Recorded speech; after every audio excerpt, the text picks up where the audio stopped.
నమస్కారం city news కి స్వాగతం. ముందుగా ముఖ్యాంశాలు.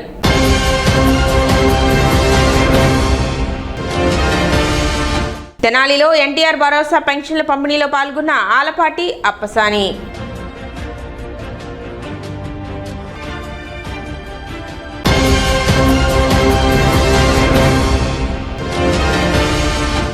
జగన్ మావిగన్ రాజధాని వ్యాఖ్యలు ప్రజలను తప్పుదోవ పట్టించే ప్రయత్నమే. వీరవల్లి మురళి.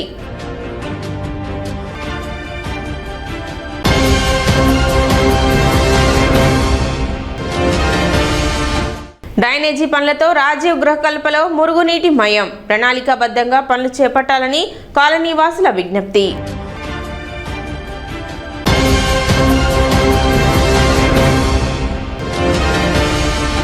తొమ్మిది 10 వార్డుల్లో ఓటరు జాబితా సవరణను క్షేత్రస్థాయిలో పరిశీలించిన ఎమ్మెల్సీ ఆలపాటి రాజేంద్ర ప్రసాద్.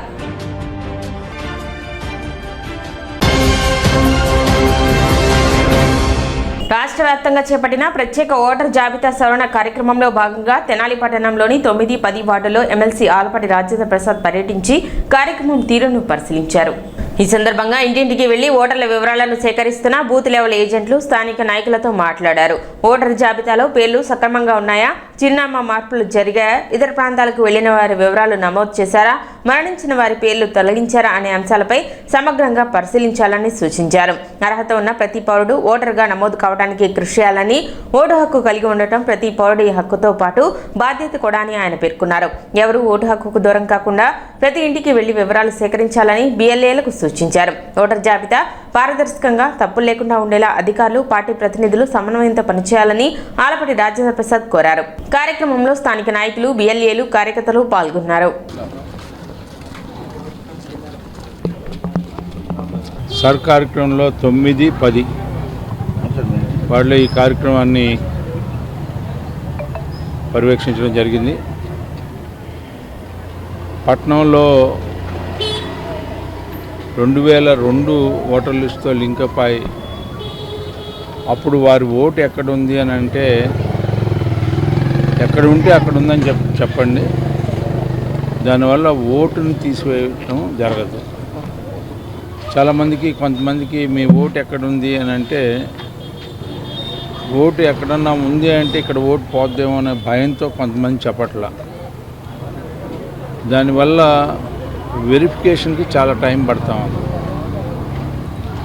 మీరు 2002 ఇప్పుడు మీకు ఎక్కడ ఓటు అయితే ఉందో ఆ రెండింటిని సింక్రనైజ్ చేస్తాం.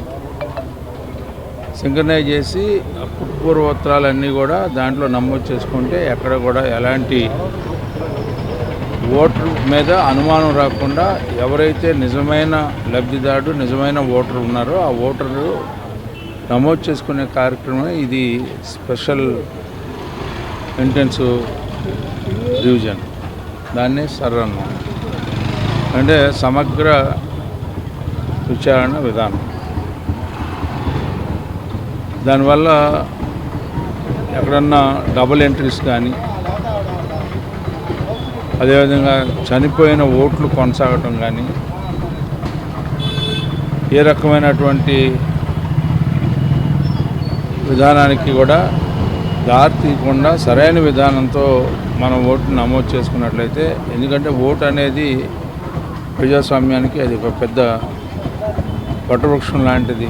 ఎప్పుడైతే ప్రతి ఒక్కరం కూడా మన ఓటుని నమోదు చేయించుకున్నామో, సక్రమైన రీతిలో, సహేతుకమైన రీతిలో ఓటు నమోదు చేసుకున్నట్లయితే ఆ ఓటు పదిలంగా ఉంటే ఆ ఓటును ఉపయోగించుకోవటం అనేది తర్వాత.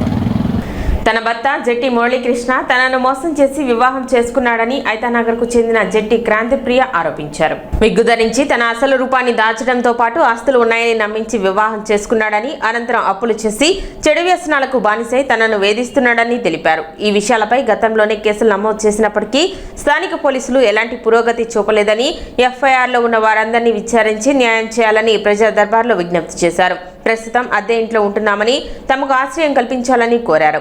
ఈ వ్యవహారంలో మానసిక వేదనను తట్టుకోలేక తన తండ్రి గుండెపోటుతో మరణించారని ఆవేదన వ్యక్తం చేశారు. రాజీ కోసం పలుమార్లు ప్రయత్నించినా ఫలితం లేకపోయిందని, ప్రస్తుతం తనకు తన 2 పిల్లలకు అండగా నిలవాలని కోరారు.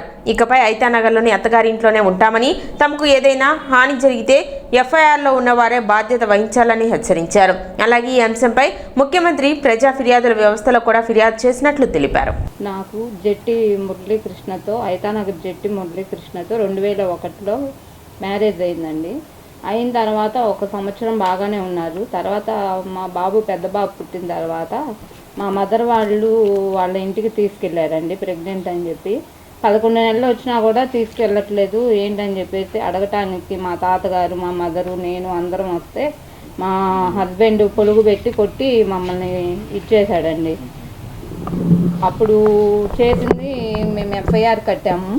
ఎఫ్ఐఆర్ కట్టి ఇచ్చేసామండి. అప్పుడు అతను పారిపోయాడు.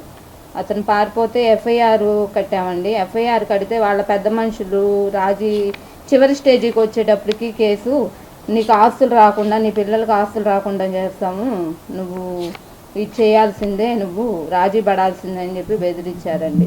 సర్లే మనం ఎటు ఇదైపోయింది, పిల్లలు ఉన్నారు కదా అని చెప్పేసి నేను కూడా రాజీ పడి ఒప్పుకున్నానండి. ఒప్పుకున్నాక అతను మారతాడులే అని ఆశతో ఒప్పుకున్నాను.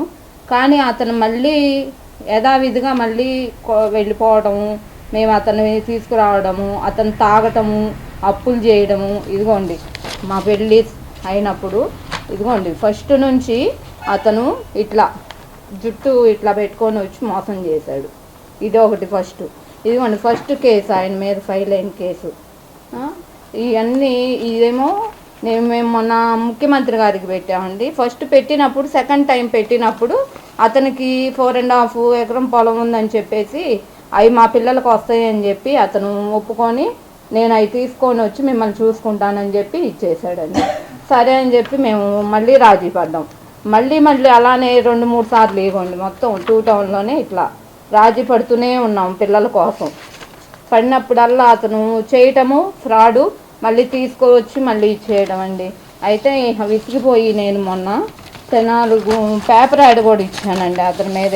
నేను అప్పులు వాళ్ళందరూ నాకు రాకూడదు అని చెప్పేసి ఇవ్వండి.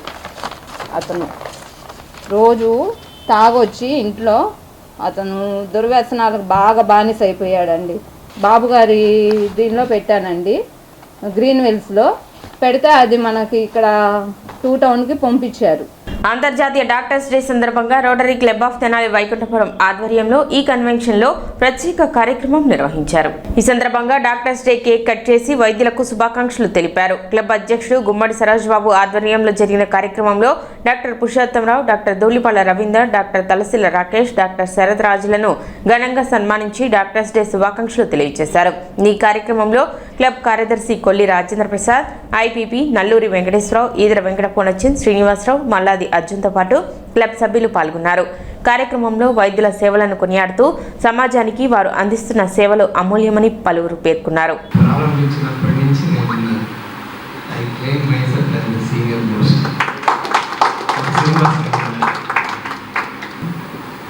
కానీ అందువల్ల నాకు ఈ క్లబ్తో ఒక ప్రత్యేకమైన ఆప్యాయత, అభిమానం అలాగే చెదరకుండా ఉన్నాయి. ప్రతిసారి ప్రతి మీటింగ్కి నేను రావాలని అనుకుంటా, అందరితో అన్ని పంచుకోవాలని. ఇక్కడి నుంచి రెగ్యులర్గా మీ అందరిని కలుస్తూ నేను ఆనందం పొందుకుంటాను. తర్వాత నేను తెనాలి వచ్చి 38 సంవత్సరాలు ప్రాక్టీస్ పెట్టింది. నేను మన క్లబ్ మెంబర్స్ వాళ్ళందరూ పెద్దవాళ్ళు అయిపోయారు. నేను అంతకుముందు చూసిన అబ్బాయిలు కూడా వాళ్ళ పిల్లలు తీసుకొని వస్తున్నారు. పోయిన సంవత్సరం మహా అద్భుతంగా మన రోటరీ క్లబ్ సేవా కార్యక్రమాల్లో కానీ అట్లాగే 10 మందికి ఉపయోగపడే కార్యక్రమాల్లో కానీ చాలా బాగా పనిచేసింది. దానికి అధ్యక్షుడు నల్లూరి వెంకటేశ్వరరావు గారు, సెక్రటరీ గుమ్మడి వెంకటనారాయణ గారు బాగా కష్టపడ్డారు. ఏ కార్యక్రమం చెప్పినా ఏం చెప్పినా ముందుకు వచ్చి చేయటం, వాళ్ళు మాకు సహకరించడంలో చాలా ముందుండేవాళ్ళు. దానిని పురస్కరించుకుని నిన్న రోటరీ అవార్డ్స్ 3150 డిస్టిక్లో జరిగితే మన ఈ క్లబ్కి rotary club of Tenali Vaikunthapuram క్లబ్కి బెస్ట్ క్లబ్గా, ఆంధ్ర రీజన్లో బెస్ట్ క్లబ్గా అట్లాగే ప్రెసిడెంట్ నల్లూరి వెంకటేశ్వర గారు బెస్ట్ ప్రెసిడెంట్గా అవార్డ్స్ రావడం చాలా ఆనందంగా ఉంది. ముఖ్యంగా ఈరోజు కొత్తగా 26-27 సంవత్సరానికి ఎన్నికైనటువంటి ప్రెసిడెంట్ సెక్రటరీ గారికి కూడా ఇది మొదటి కార్యక్రమం అవుతుంది. మరి వారు ఈ కార్యక్రమంతో ప్రారంభించి మరిన్ని కార్యక్రమాలు చేసి కాబట్టి మంచి పేరు తీసుకొస్తారని ఆశిస్తూ వారికి ఆల్ ది బెస్ట్ చెప్తూ, మరి గత సంవత్సరం 25-26 సంవత్సరానికి ప్రెసిడెంట్ సెక్రటరీలు కూడా చాలా చక్కగా పనిచేసి మరి ఈరోజు మన ముందు చాలా అవార్డ్స్ వాళ్ళు తీసుకురావడం జరిగింది. మరి వారికి సహకరించినటువంటి అందరు రొటేరియన్స్కి కానీ, మరి ముఖ్యంగా మన క్లబ్కి మన క్లబ్ నుంచి అసిస్టెంట్ గవర్నర్గా చేసినటువంటి గేదర్ పూర్ణచంద్ర గారు కూడా బెస్ట్ అసిస్టెంట్ గవర్నర్గా అవార్డు రావడం చాలా ఆనందకరమైన విషయం ఇది. ఈఏపీ సెట్ 2026 ఫలితాల్లో వివేక విద్యాసంస్థల విద్యార్థులు మరోసారి ప్రతిభ చాటారు. మొత్తం 151 మంది విద్యార్థులు ఇంజనీరింగ్, అగ్రికల్చర్ కోర్సుల్లో ప్రవేశాలకు అర్హత సాధించగా 15 మంది విద్యార్థులు 3,000 నుండి 15,000 లోపు ర్యాంకులు, 40 మందికి పైగా విద్యార్థులు 40,000 లోపు ర్యాంకులు సాధించడం విశేషంగా నిలిచింది. ఇంటర్మీడియట్లో 1000 మార్కులకు 992 మార్కులు సాధించి సోనిత ఈఏపీ సెట్లో 3,020వ ర్యాంకు సాధించింది. పి సుహానా 3,040వ ర్యాంకు సాధించడమే కాకుండా ఇప్పటికే జేఈఈ అడ్వాన్స్డ్లో ప్రతిభ కనపరిచి ఐఐటి ధార్వాడ్లో సీటు పొందింది. ఏ చరణ్ తేజ 5,403, ఎస్కే ఆఫ్రిన్ 6,583, ఇంటర్లో 991 మార్కులు సాధించిన కృష్ణప్రియ 8,640వ ర్యాంకు సాధించి ప్రతిభ చాటారు. ఇప్పటికే జేఈఈ అడ్వాన్స్డ్ ద్వారా పలువురు విద్యార్థులు ఐఐటీల్లో సీటు సాధించడం, రాష్ట్ర జాతీయ స్థాయి పరీక్షలో విద్యార్థులు వరుస విజయాలు నమోదు చేయడం వివేక విద్యాసంస్థల ప్రతిష్టను మరింత పెంచిందని డైరెక్టర్ రావుపాటి వీరనారాయణ పేర్కొన్నారు. ఈ సందర్భంగా director R Veeranarayanarao, executive director K Ramanjam, సిఈఓలు R Uday Kiran, Venkat, boys campus principal Naziruddin, dean Sunil, JEE dean ఎన్ఎస్ఆ, అధ్యాపకులు, సిబ్బంది విద్యార్థులను అభినందించారు.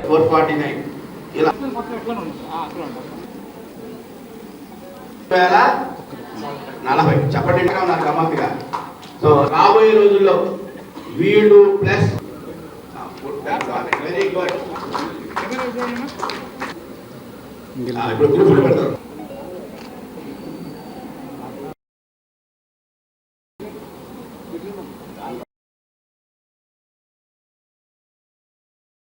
జ్యోతిక 12th క్లాస్ చదివినటువంటి అమ్మాయి పేరు జ్యోతిక. ఆ పాప 3,020 ర్యాంక్ సంపాదించింది. ఈ ఎగ్జామినేషన్లో సిబిఎస్ఈ 12th క్లాస్ చదివినటువంటి జ్యోతిక 3,000 ర్యాంక్ సాధించిన సందర్భంగా మనం ఇక్కడ ప్రెస్ మీట్ ఏర్పాటు చేసుకున్నాం. అంతేకాకుండా ఇప్పుడు ఈరోజు ప్రకటించినటువంటి వివరాల్లో మనకు 15 మంది విద్యార్థులు బిట్వీన్ 3,000 అండ్ 13,000 మధ్యలో ఉన్నారు. 3,000 నుంచి 13,000 ర్యాంకుల మధ్యలో ఉన్న సంఖ్య అంతండి 15 మెంబర్స్, 15 మంది. Let us appreciate all those students. అందరికీ తెలుసు 3.5 లక్షల మంది విద్యార్థులు రాశారు ఈ పరీక్ష. 3.5 లక్షల మంది విద్యార్థులు రాసిన ఈ పరీక్షల్లో మన వాళ్ళు మరి 40 మంది విద్యార్థులు 40,000 బిలో ర్యాంక్స్లో ఉన్నారు. That is a credit to our students. 40 మంది విద్యార్థులు 40,000 ర్యాంకుల్లో సాధించారు. అలాగే మొత్తం 151 స్టూడెంట్స్ ఇక్కడ ఇంజనీరింగ్ కోర్సులో అడ్మిషన్ కోసం అర్హత సాధించారు. 151 మంది విద్యార్థులు ఈ ఈపీఎస్సెట్ ద్వారా ఇంజనీరింగ్ కోర్సులో అడ్మిషన్ అర్హత సాధించారు అని చెప్పడానికి చాలా సంతోషంగా ఉంది. 992 మార్క్స్ సంపాదించిన ఒక అమ్మాయి సుహానా 992 అవుట్ ఆఫ్ 1000. ఆ అమ్మాయి మళ్ళీ జేఈ మెయిన్స్లో అర్హత సాధించి జేఈ అడ్వాన్స్లో పరీక్ష రాసి ఐఐటీలో కూడా సీట్ సాధించింది. ఇది 1 సంవత్సరం 2 సంవత్సరాలు జరుగుతున్న విషయం కాదు. గత 3.5 దశాబ్దాలుగా ఇదే పరంపర కొనసాగుతున్నది. That is the dedication of our teachers and lecturers, and that is the power of our students. You are so great. Even though you are out of uneducated or rural background, you are doing miracles. This is just because of your discipline and dedication towards education. Premier విద్యార్థులకి ఒకసారి చెప్పేది ఏంటంటే ఇదే పరంపరని ఈ విధంగా కొనసాగించండి, విజయం మీ వెంటే ఉంటుంది. అసలు ఇప్పుడు మీ ముందు నిలబడ్డది అన్నలు అక్కలు ఒక 10 years తర్వాత చూస్తే you can't imagine the status and position in the society. ఏ స్థాయిలో ఉంటారు వాళ్ళు ఊహించలేరు అసలు. మేమేమో కోరుకుంటున్నాం, ఇక్కడ ఉన్న టీచర్స్ లెక్చరర్స్ అందరం మాకు ఇక్కడ చదువుతున్న ప్రతి విద్యార్థి మేమలాగా అవ్వాలని. బోస్ రోడ్లోని ఐఎంఏ హాల్లో ప్రముఖ వైద్యుడు డాక్టర్ కన్నెగంటి వెంకట రామకృష్ణ జయంతి సందర్భంగా బుధవారం ఘనంగా నివాళులు అర్పించారు. ఈ సందర్భంగా ఆయన చిత్రపటానికి వైద్యులు పూలమాలలు వేసి ఘనంగా నివాళులర్పించి వైద్య రంగానికి ఆయన అందించిన సేవలను స్మరించుకున్నారు. అనంతరం జాతీయ వైద్యుల దినోత్సవం సందర్భంగా ఒకరినొకరు శుభాకాంక్షలు తెలుపుకున్నారు. కార్యక్రమంలో పలువురు వైద్యులు పాల్గొన్నారు. ఈరోజు జూలై 1న డాక్టర్ కన్నెగంటి వెంకట రామకృష్ణ గారిది జన్మదిన సందర్భంగా తెనాలి ఐఎంఏలో వారికి పూలమాలలు వేసి వారి చిత్రపటానికి గౌరవించడం జరిగింది. దీనికి తెనాలి ఐఎంఏ సభ్యులు అందరూ హాజరయ్యి ఆయనకి పూలమాలలు వేసి సత్కరించడం జరిగింది. కన్నెగంటి రామకృష్ణ గారి జన్మదినం సందర్భంగా ఐఎంఏ ఎగ్జిక్యూటివ్ అండ్ మెంబర్స్ అందరూ కలిసి వారి చిత్రపటానికి పుష్పాంజలి ఘటించారు. ఈరోజు డాక్టర్స్ డే కూడా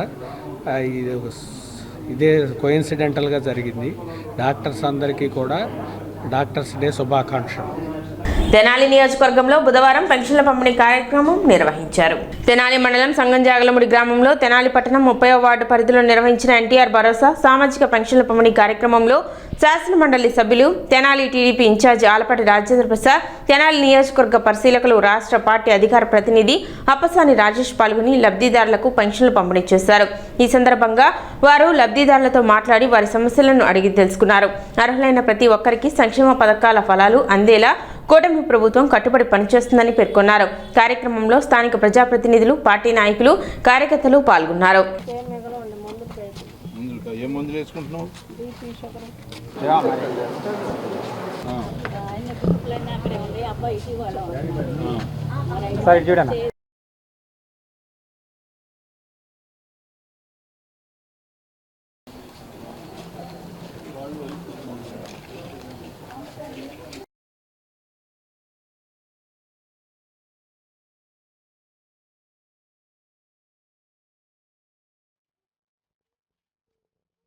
దేశంలో ఏ రాష్ట్రంలో కూడా ఇలాంటి పెన్షన్ అనేది, సంక్షేమానికి బ్రాండ్ అంబాసిడర్ ఎవరయ్యా అంటే తెలుగుదేశం. సంక్షేమం పుట్టుక, జీవనం, ప్రజలు ఉన్నంత కాలం కూడా ఇలాంటి సంక్షేమం అమలు చేయాలని చెప్పి ఆలోచన చేసినటువంటి పార్టీ తెలుగుదేశం పార్టీ. ఎందుకంటే ఈ రోజున 25 రూపాయల పెన్షన్ని 4,000 రూపాయలు వృద్ధులు కానీ, వితంతువులు కానీ, అంగవైకల్యం ఉంటే 6,000 రూపాయలు, అదేవిధంగా డయాలసిస్ ఇట్లాంటి సంబంధించిన పేషెంట్స్ ఉంటే 10,000, అసలు కదలలేని వాళ్ళు ఉంటే 15,000 రూపాయలు. అంటే దాదాపు 64 లక్షల మందికి ఈ రోజున పెన్షన్ ఇస్తా ఉన్నాం. అంటే దాదాపు ఈ రాష్ట్రంలో 1,43,00,000 కుటుంబాలు ఉంటే ప్రతి 2 కుటుంబాలకి ఓ రకంగా చెప్పాలంటే ఒక పెన్షన్ వస్తూ ఉంది. దీంట్లో ఎంత శ్రమ అయినా సరే పేదవారు బాధపడకూడదని, ఆవేదన చెందకూడదని చెప్పి, ఆకలితో అలమటించకూడదని చెప్పి ఏర్పరిచినటువంటి ఈ సంక్షేమం వర్ధిల్లాలని, కొనసాగాలని. ఆ కొనసాగాలి అంటే అది ఒక్క కూటమి నాయకత్వమే చంద్రబాబు నాయుడు గారు చేయగలడని చెప్పి. ఎందుకంటే మనందరం కూడా చూసాం, మనం వచ్చేటప్పటికే 200 రూపాయల పెన్షన్ ఉన్నదాన్ని 500, 500 ఉండేది. 200 దీనికి ఉంటే వికలాంగులకి 500 ఉండేది. మరి దాన్ని ఏ రకంగా పెంచింది కూడా మనందరం చూసాం. 1000, 2000 ఒకేసారి 1000 రూపాయలు చేసి ఆ గవర్నమెంట్ లోనే మళ్ళీ 2000 చేసినటువంటి ఘనత. 2000ని 3000 చేయడానికి 5 సంవత్సరాలు తీసుకున్నారు. 5 సంవత్సరాలు తీసుకోవటమే కాకుండా 5 సంవత్సరాల్లో అమలు చేసేదానికి చాలా చాలా ఇబ్బందులు పడినట్టుగా, వీళ్ళు తప్పితే ఇంకెవరు చేయలేనట్టుగా ఆనాటి ప్రభుత్వం జగన్మోహన్ రెడ్డి గారు వ్యవహరించిన తీరు మనందరం చూసాం. పైగా రాజకీయం చేశారు పెన్షన్. మనం ఎవరైతే లబ్ధిదారులు ఉన్నారో వాళ్ళు రాజకీయాలకు అతీతంగా, వర్గాలు, కులాలు, మతాలకు అతీతంగా మనం ఎవరైతే లబ్ధిదారులు, నిజమైన లబ్ధిదారులు ఉన్నారో వాళ్ళందరికీ చేసాం. కానీ గత ప్రభుత్వం వాళ్ళు ఇచ్చినటువంటి విధానం కానీ రాజకీయం చేయటమే కాకుండా నిజమైన లబ్ధిదారులు ఉన్నా కూడా వాళ్ళకి ఇవ్వకుండా వాళ్ళు ఇష్టం వచ్చినట్టుగా డబ్బును వృధా చేయటమే కాకుండా ఎవరైతే నిజంగా వికలాంగులు కాని వాళ్ళకు కూడా వాళ్ళు వికలాంగుల సర్టిఫికెట్ల ద్వారా ఈ రోజున కొంతమందికి ఇవ్వటం కూడా జరిగింది. పైగా మనం ఏదన్నా ఈ అంశాల మీదకి వెళ్ళి పరిశీలన చేయాలనుకుంటే మీ పెన్షన్లు తీసేస్తున్నారు, పేదవాడి యొక్క పొట్టను కొట్టబోతున్నారని చెప్పే ప్రచారం కూడా మనం చూసాం. కానీ ఈ ప్రభుత్వం చిత్తశుద్ధి ఏమిటంటే మనందరం కూడా అర్థం చేసుకోవాల్సింది, ఏ పేదవాడు కూడా ఇబ్బంది పడకూడదని మొదటి తారీఖే, ప్రతి మాసం మొదటి తారీఖే పెన్షన్ ఇచ్చినటువంటి ఘనత. ఏ రోజు కూడా ఎక్కడికి వెళ్లకుండా నీ ఇంటికి వచ్చి ప్రతి మొదటి నెల మొదటి తారీఖున మొదటి రోజున నీకు ఎక్కడైనా ఉద్యోగం చేస్తే ఆ ఉద్యోగానికి మొదటి తారీఖు జీతం వస్తుందనే భావన లేకుండా, అది ఏమీ కాకుండా నీకు ఉచితంగా నీ యొక్క ఆరోగ్యాన్ని, నీ యొక్క ఆకలి బాధ లేకుండా చేయడానికి చేస్తున్నటువంటి ప్రయత్నం ఈ యొక్క పెన్షన్ పంపిణీ కార్యక్రమం. సమాజం పట్ల బాధ్యతతో వృద్ధాప్యం వృద్ధులకి లేకుంటే ఆ కుటుంబాలకి భారం కాకూడదని, శాపం కాకూడదనే ఉద్దేశంతో స్వర్గీయ నందమూరి తారక రామారావు గారి ద్వారా కొన్ని దశాబ్దాల క్రితం దేశంలోనే మొట్టమొదటిసారిగా సామాజిక పెన్షన్ని మొదలుపెట్టిన తెలుగుదేశం ప్రభుత్వం. దాన్ని కొనసాగిస్తూ చంద్రబాబు నాయుడు గారి ప్రభుత్వం కూడా గడిచిన 2014-19 మధ్యకాలంలో అప్పటి వరకు దశాబ్ద కాలంగా అమల్లో ఉన్న 200 రూపాయల పెన్షన్ని ముందుగా 1000 రూపాయలు చేయడం జరిగింది. ఆ తర్వాత 2000 చేయడం జరిగింది. ఆ తర్వాత 1924 మధ్యకాలంలో చూసాం మనం. ఎన్నికలకు ముందు 1000 రూపాయలు పెంచుతానని వాగ్దానం చేసిన జగన్మోహన్ రెడ్డి ఆ 1000 రూపాయల పెంపుదలకి 5 సంవత్సరాల కాలం తీసుకున్నది. అదే 2024 ఎన్నికలకు ముందు ఎన్డీఏ కూటమి తరఫున మేనిఫెస్టోలో పొందుపరిచిన 1000 రూపాయల పెంపు వాగ్దానాన్ని ప్రభుత్వం పదవి బాధ్యతలు చేపట్టిన కేవలం 19 రోజుల్లో 2024 జూన్ 12న ప్రభుత్వం పదవి బాధ్యతలు చేపడితే జూలై 1 నుంచి ఆ 1000 రూపాయలు పెంచడం జరిగింది. ఇదే సందర్భంలో అప్పటి వరకు అమల్లో ఉన్న 3000 రూపాయల వికలాంగుల పెన్షన్ని 6000 రూపాయలు చేయడం జరిగింది. కిడ్నీ డయాలసిస్ పేషెంట్లకి 5000 రూపాయలు ఉన్న పెన్షన్ని 10,000 రూపాయలు చేయడం జరిగింది. 85% ఆ పైగా డిజేబిలిటీ ఉండి బెడ్ రిడెన్ అయి ఉన్న పేషెంట్లకి 15,000 రూపాయలు పెన్షన్ ఇస్తూ ఇవాళ 5 కోట్ల మంది జనాభా ఉన్న రాష్ట్రంలో 60 లక్షల మందికి పెన్షన్ సౌకర్యం కల్పిస్తూ సుమారుగా ఇప్పటికీ 68,000 కోట్ల రూపాయలు ఈ ప్రభుత్వం ద్వారా పెన్షన్ కోసం వెచ్చించిన తీరు చూస్తే దేశంలోనే ఇంతటి స్థాయిలో పెన్షన్ ఇస్తున్న మరే రాష్ట్రం కూడా లేదు. ఎన్నో ఏళ్లుగా రాజ్య గృహకల్ప సముదాయాన్ని వేధిస్తున్న మురుగునీటి సమస్యకు శాశ్వత పరిష్కారం చూపే దిశగా ప్రస్తుత ప్రభుత్వం కొత్త డ్రైనేజీ నిర్మాణ పనులు చేపట్టడాన్ని కాలనీ వాసులు స్వాగతిస్తున్నారు. ఎన్నాళ్లుగానో పెండింగ్ లో ఉన్న సమస్యపై ప్రభుత్వం స్పందించి నిధులు మంజూరు చేసి పనులు ప్రారంభించడం పట్ల వారు కృతజ్ఞతలు వ్యక్తం చేస్తున్నారు. అయితే పనుల అమలులో అధికారులు, కాంట్రాక్టర్ల నిర్లక్ష్యం వల్ల కాలనీ వాసులు తీవ్ర ఇబ్బందులు ఎదుర్కొంటున్నారని ఆరోపిస్తున్నారు. కాలనీలోని అన్ని వైపులా ఒకేసారి పాత డ్రైన్లను పగులగొట్టడంతో మురుగునీరు వెళ్లే మార్గం పూర్తిగా మూసుకుపోయిందని, దీంతో మురుగునీరు ఇళ్లలోకి చేరి దుర్వాసన, అపరిశుభ్ర పరిస్థితులు నెలకొన్నాయని ఆవేదన వ్యక్తం చేస్తున్నారు. పాత డ్రైనేజీ వ్యవస్థ సరిగా పనిచేయకపోవడంతో కొత్త డ్రైన్ల నిర్మాణం అవసరమేనని అంగీకరిస్తున్నప్పటికీ పనులు ప్రణాళికాబద్ధంగా జరగడం లేదని కాలనీవాసులు చెబుతున్నారు. కొత్త డ్రైన్లు ఎత్తుపల్లాలతో నిర్మిస్తున్నారని, ఒకే స్థాయి పాటించడం లేదని, దీంతో భవిష్యత్తులో కూడా మురుగునీటి సమస్య కొనసాగే ప్రమాదం ఉందని ఆందోళన వ్యక్తం చేస్తున్నారు. పనులు ప్రారంభించే ముందు ప్రత్యామ్నాయంగా మురుగునీరు వెళ్లే మార్గాన్ని ఏర్పాటు చేయకుండా అన్ని డ్రైన్లను ఒకేసారి తొలగించడం ఎంతవరకు సమంజసం అనే ప్రశ్నలు వినిపిస్తున్నాయి. ప్రజలకు ఇబ్బందులు కలగకుండా పనులు నిర్వహించాల్సిన బాధ్యత అధికారులపై లేదా అనే సందేహాలు కూడా వ్యక్తమవుతున్నాయి. ప్రస్తుతం ఎదురవుతున్న మురుగునీటి సమస్యకు తక్షణ ప్రత్యామ్నాయ చర్యలు తీసుకోవడంతో పాటు నాణ్యతా ప్రమాణాలు పాటిస్తూ ఒకే లెవెల్లో డ్రైన్ల నిర్మాణం పూర్తి చేసి కాలనీవాసులకు శాశ్వత పరిష్కారం అందించాలని స్థానికులు కోరుతున్నారు. ప్రభుత్వం మంచి ఉద్దేశంతో ప్రారంభించిన ఈ అభివృద్ధి పనులు అధికారుల పర్యవేక్షణ లోపంతో ప్రజలకు ఇబ్బందులు కలిగించకుండా వెంటనే చర్యలు తీసుకోవాలని విజ్ఞప్తి చేస్తున్నారు. పైప్ లైనింగ్ సరిగా వేయట్లేదండి. నీళ్లు కింద పైపు గొయ్యి తీశాడు, కింద ఒక ఇసుక వేయటం కానీ రేపు ఒత్తిడి తగిలి పైప్ పగిలిపోద్ది. ప్రతి ఇంటికి ఇప్పుడు పగలు కొట్టుకొని మళ్ళీ తర్వాత చేపించుకుంటారండి. సగం సగం పనులు చేసి మొత్తం పగలు కొట్టాడు, నీళ్లు మొత్తం ఆడ ఆగిపోతున్నాయి. వాసనకి మేము తట్టుకోలేకపోతున్నాము. ఒకళ్ళు కాకపోతే ఒకళ్ళు వచ్చి తొంగి చూసిన వాళ్ళు లేరు. ఆయనేమో ఏంటండి ఈ పని ఏందండి అంటే పగలగొట్టమన్నారు, పగలగొట్టేసామండి, తీసేస్తాం నిదానంగా అంటున్నారు. ఆడ సగం సగం పనులు ఇదిగోండి కనపడుతుంది కండి. రాళ్ళు ఆడే ఉంటున్నాయి, రాళ్ళు తగిలి గోతుల్లో పడి పిల్లలు బాధపడుతున్నారండి. మెయిన్ బయట రోడ్డు మీద మెయిన్ ఏమో డౌన్ వేశారండి. ఈ అడ్డ పైపులు ఏమో అంగుళన్నర పైపుకి వేసారు. అది కలవాట్లు వాటర్ నీళ్ళు పోతుంటే ఆ పైపు లైన్ మునిగి బయటకు కనపడుతున్నాయి. అవి పూర్తి చేసేటప్పటికి వాటర్ కూడా అడ్డం పడిపోయింది. పైపు లైన్ అడుగున్నర హైట్ వేశారు. ఆ మెయిన్ లైన్ వచ్చేటప్పటికేమో కిందకు ఉంది, ఇదేమో అడుగున్నర పైకి వచ్చింది. మాన్యువల్ ఛాంబర్లు కూడా తక్కువ ఉన్నాయి, అడుగు కన్నా ఎక్కువ లేవు. అసలు వాయు వరుస లేకుండా ఉందండి. ఇది సంవత్సరం కొద్దిగా ఇది కూడా నడవదండి. అందుకని కొద్దిగా జాగ్రత్తగా ఇప్పుడైనా సరిచేసి లెవెల్గా ఇది చేయాలండి.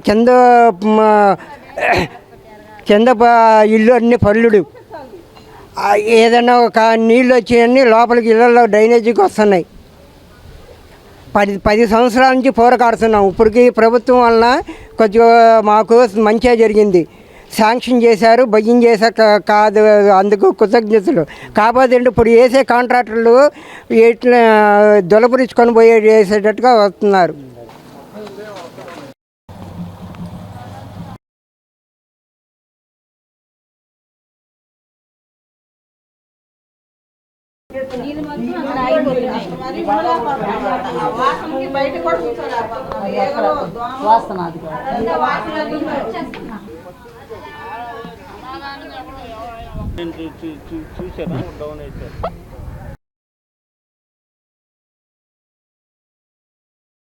కాలువ డ్రైనేజీ దగ్గర బాగా లీక్ అవుతుందండి. పైపులు ఏమో అప్ అండ్ డౌన్గా వేశారు. కిటికీలు తీసుకోవాలన్నా కూడా వాసన వస్తున్నాయి, బాగా విపరీతమైన దోమలు వస్తున్నాయి ఇంట్లోకి. సంబంధం లేనిది కూడా పగలగొట్టారు. ఏంటండి పగలగొట్టారంటే సమాధానం చెప్పట్లేదు.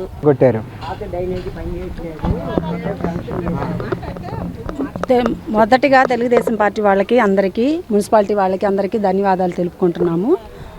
అయితే ఇదివరకు పాత డ్రైనేజీలు సరిగా పనిచేయట్లేదని చెప్పేసి మేము చాలాసార్లు మున్సిపాలిటీ వాళ్ళకి కంప్లైంట్ పెట్టుకున్నాము. అయితే ఎవరు ఏమీ చేయలేదు. ఈ ప్రభుత్వం వచ్చినాక మున్సిపాలిటీ వాళ్ళు వచ్చి డ్రైనేజీలు పనిచేయట్లేదంటే వర్క్ చేస్తున్నారు, కానీ సరిగా పూర్తిగా వర్క్ చేయట్లేదు. ఎక్కడిదక్కడ పెట్టేసేసి వర్క్ కంప్లైంట్ చేయకోకుండా ఇష్టారాజ్యంగా చేస్తున్నారు.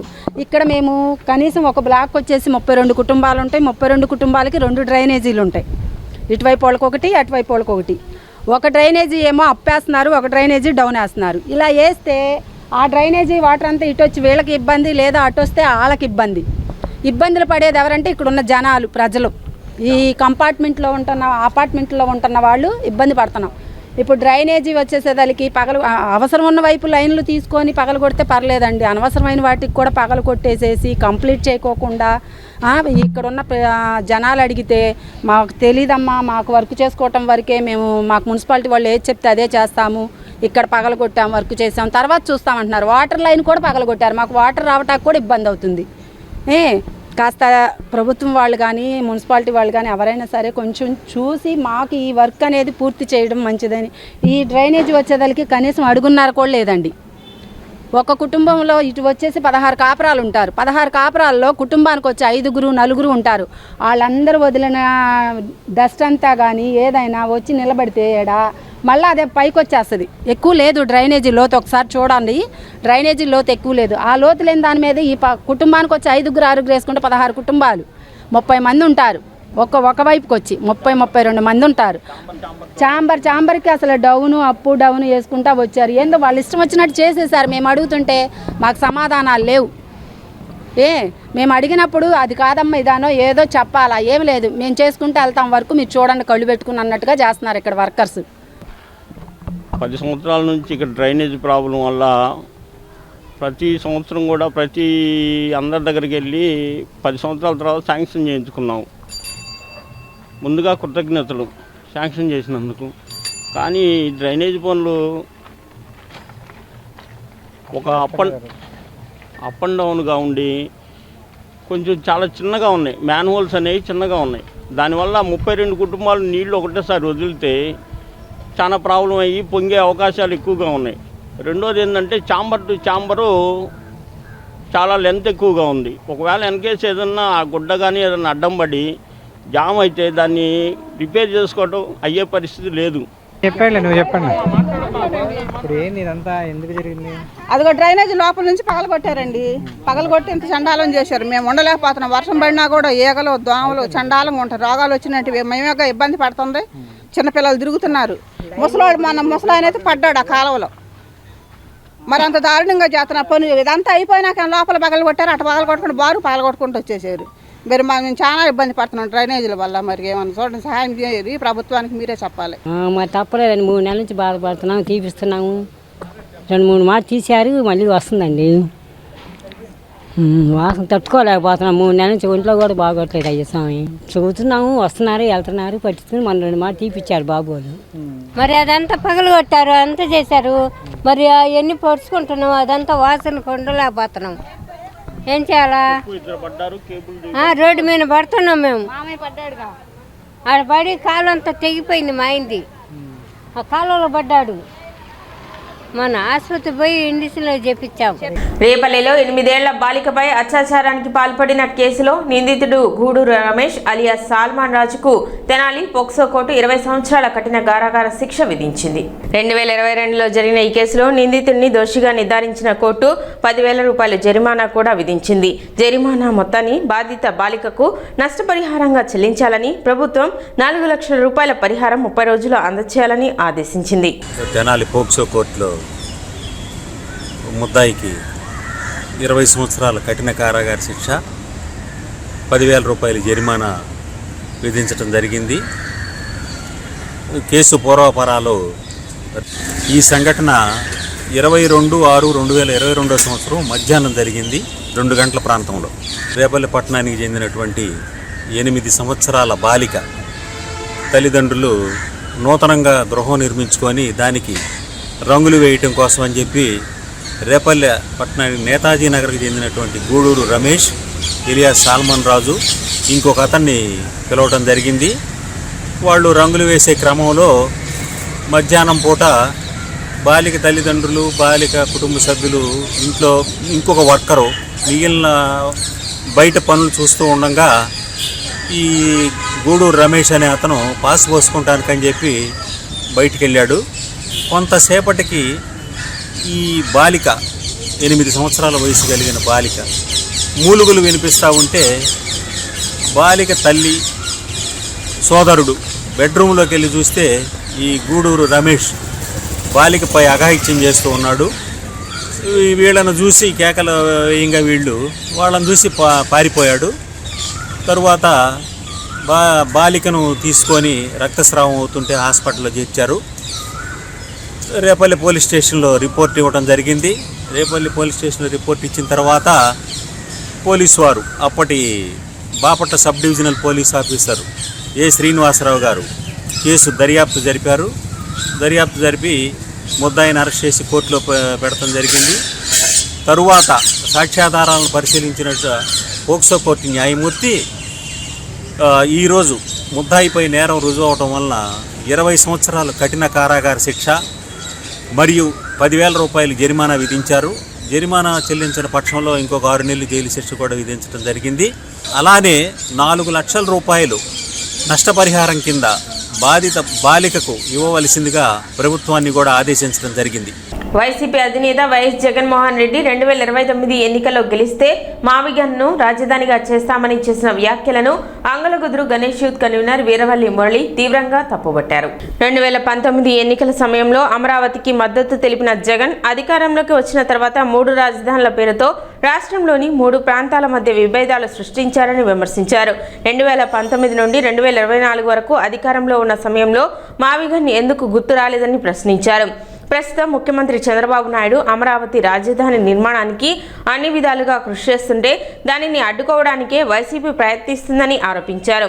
ఈ 5 ఏళ్ల కాలంలో మావిగన్ అంశంపై ఎందుకు మాట్లాడలేదని నిలదీశారు.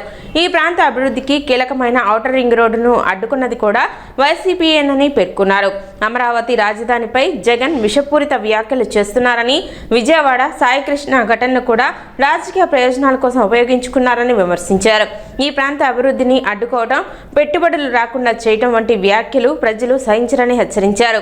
రాష్ట్రం, ప్రాంతం అభివృద్ధికి తోడ్పడే విధంగా వైసీపీ వ్యవహరించాలని, లేకపోతే మరోసారి వైసీపీ ప్రజల ఆగ్రహానికి గురికాక తప్పదని వీరవల్లి మురళి అన్నారు. 2029లో వచ్చేటటువంటి ఎలక్షన్కి మా ఎజెండా ముఖ్యంగా మావి గన్నే మా ఎజెండా, అమరావతి కాదు అని చెప్పేసి ఈరోజు ఆయన మాట్లాడటం జరిగింది.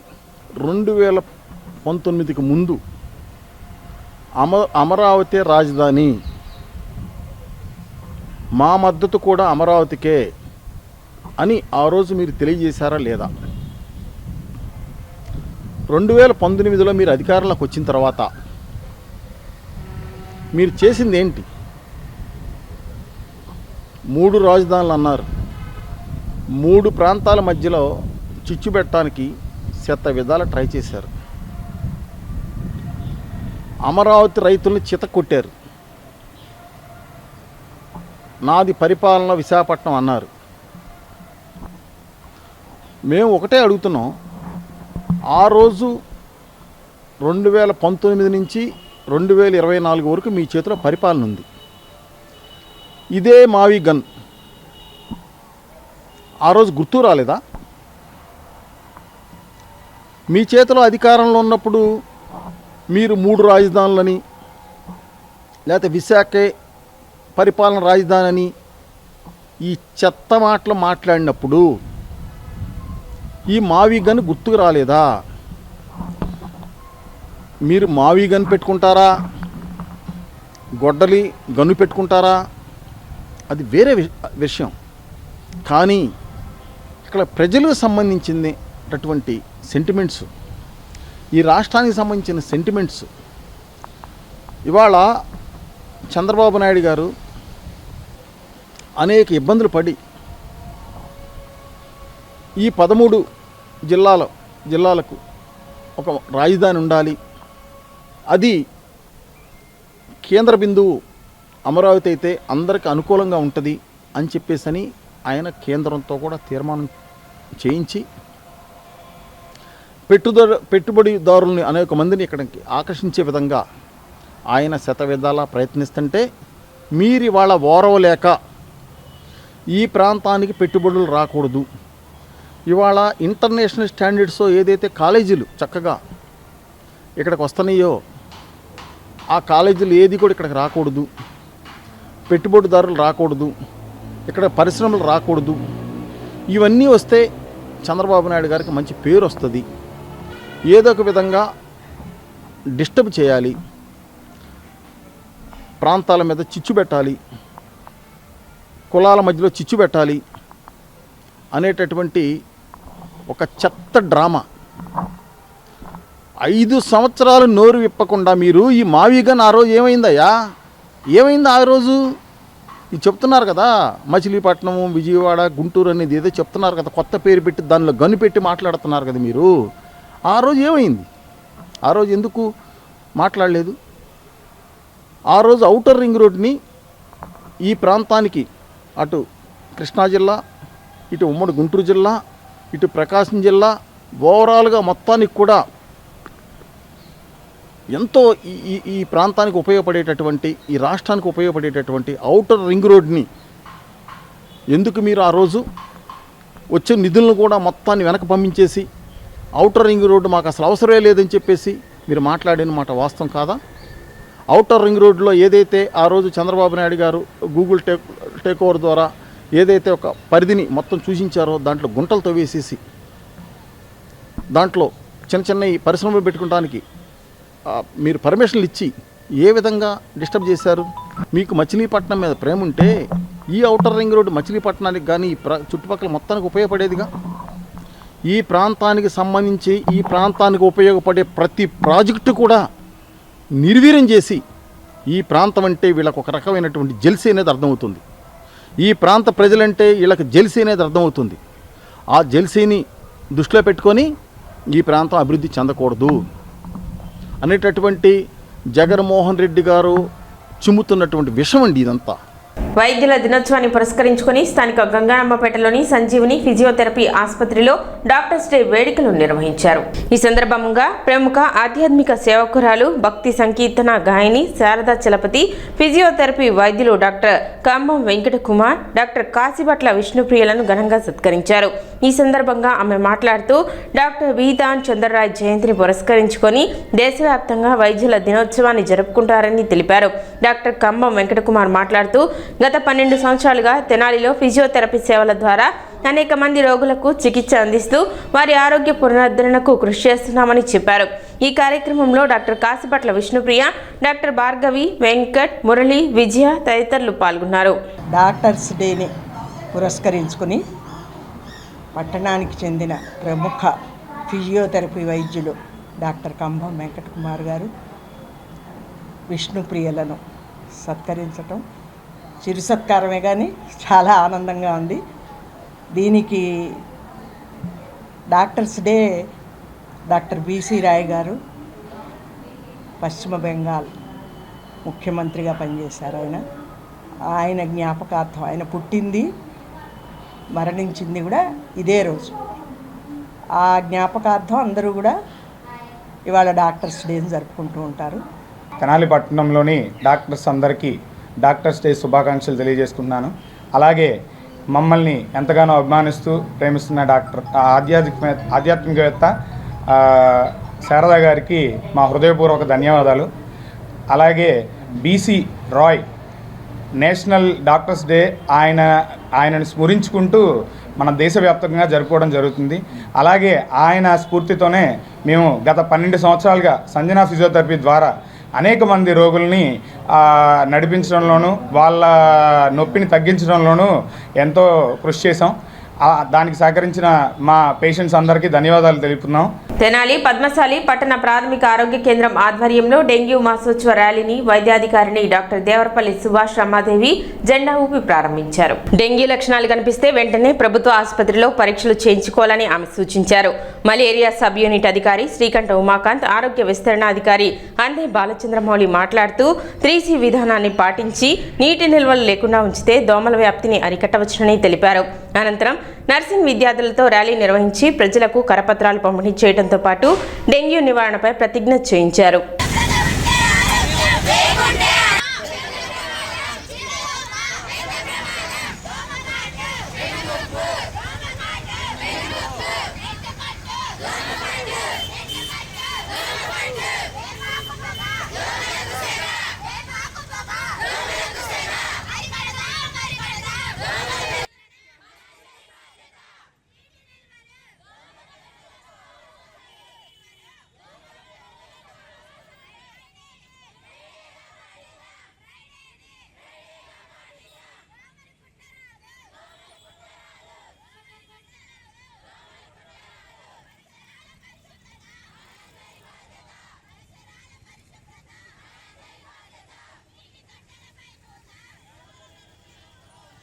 ఆ ఇంటిలో ఆ ఇంటి చుట్టుప్రక్కల దోమల వృద్ధి అయ్యే ప్రదేశాలను పరిశీలించి అటువంటి నీటి నిల్వలను శుభ్రం చేసి వాటిపై మూతలు పెట్టి ఉంచుతాను.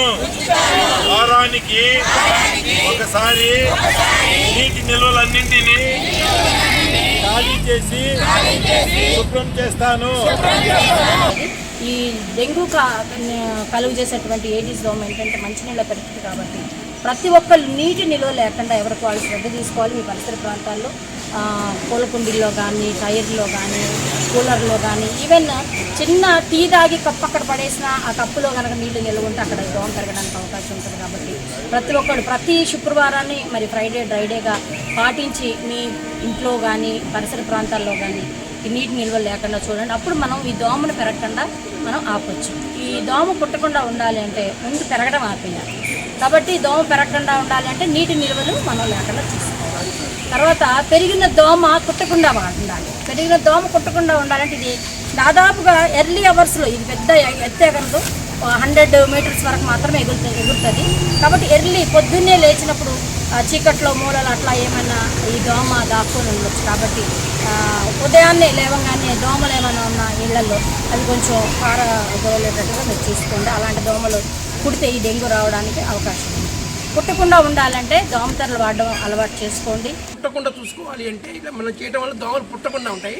పుట్టిన దోమ మనం కుట్టకుండా చేసుకోవాలి అంటే మనం సాయంత్రం పూట 3 అంచెల విధానాలు వాడాలి. ఒకటి సాయంత్రం పూట 5 నుంచి 7 టైంలో మన తలుపులు కిటికీలు వేసుకోవడం వల్ల బయట దోమ లోపలికి రాకుండా ఉంటుంది. రెండోది దోమ తెరలను వాడుకోవడం వలన దోమ మన ఇంట్లో ఉన్నా కానీ మనం కుట్టకుండా ఉంటుంది. మూడోది పూర్తి వస్త్రధారణ, అంటే కాళ్ళు పూర్తిగా వస్త్రధారణ వేసుకుని పడుకోవడం వలన దోమ యొక్క మన చర్మానికి కనపడడం తగ్గిపోతుంది. కాబట్టి దోమ కాటు తగ్గే అవకాశం ఉంటుంది. సో ఈ కారణాల వల్ల దోమ కాటు నుంచి రక్షించుకోవచ్చు. ప్రజలు వారానికి ఒక్కసారి నీటి నిల్వలు మార్చుకునే చిన్న మూలసూత్రం మీద ఈ dengue, malaria, chikungunya, JE, మెదడువాపు, జికా వైరస్ ఇవన్నీ కూడా ఆగిపోతాయి. శ్రీ శివలింగేశ్వర స్వామి భక్త బృందం సేవా సమితి అధ్యక్షులు కుర్రా శ్రీను జన్మదినాన్ని పురస్కరించుకుని బుధవారం పలు సేవా కార్యక్రమాలు నిర్వహించారు. బురిపాలెం రోడ్లోని గోశాలలో గోవులకు మేత, దానా పంపిణీ చేశారు. అనంతరం తెనాలి రైల్వే స్టేషన్ సమీపంలోని అన్నదాన కేంద్రంలో పేదలు, వృద్ధులు, వికలాంగులు, నిరాశ్రయులకు అన్నదానం నిర్వహించారు. ఈ కార్యక్రమంలో సేవా సమితి సభ్యులు పాల్గొన్నారు.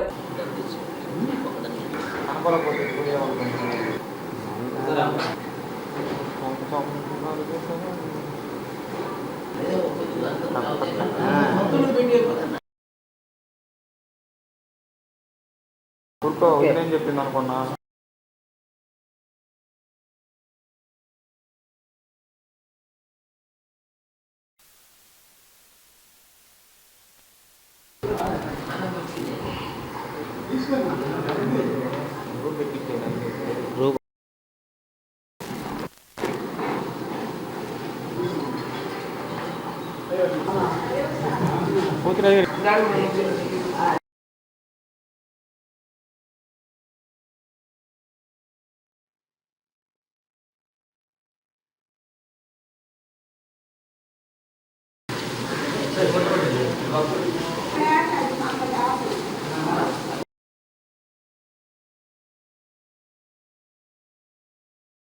గోశాల నందు గోవులకి దానా పంపిణీ చేయడం కార్యక్రమం జరిగింది.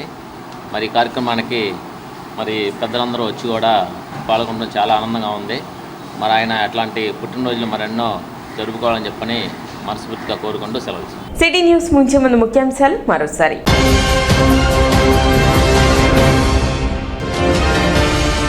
తెనాలిలో ఎన్టీఆర్ భరోసా పెన్షన్ల పంపిణీలో పాల్గొన్న ఆలపాటి అప్పసాని.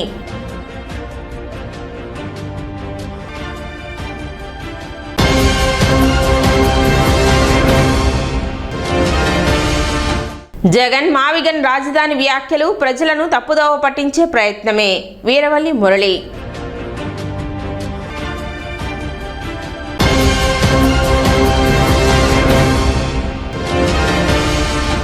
డ్రైనేజీ పనులతో రాజీవ్ గృహకల్పలో మురుగునీటి మయం, ప్రణాళికాబద్ధంగా పనులు చేపట్టాలని కాలనీవాసుల విజ్ఞప్తి.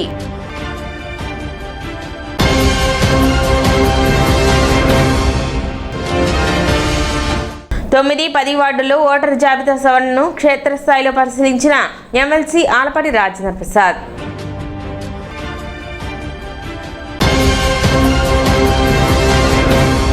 సిటీ న్యూస్ ఇంతటితో సమాప్తం. నమస్కారం.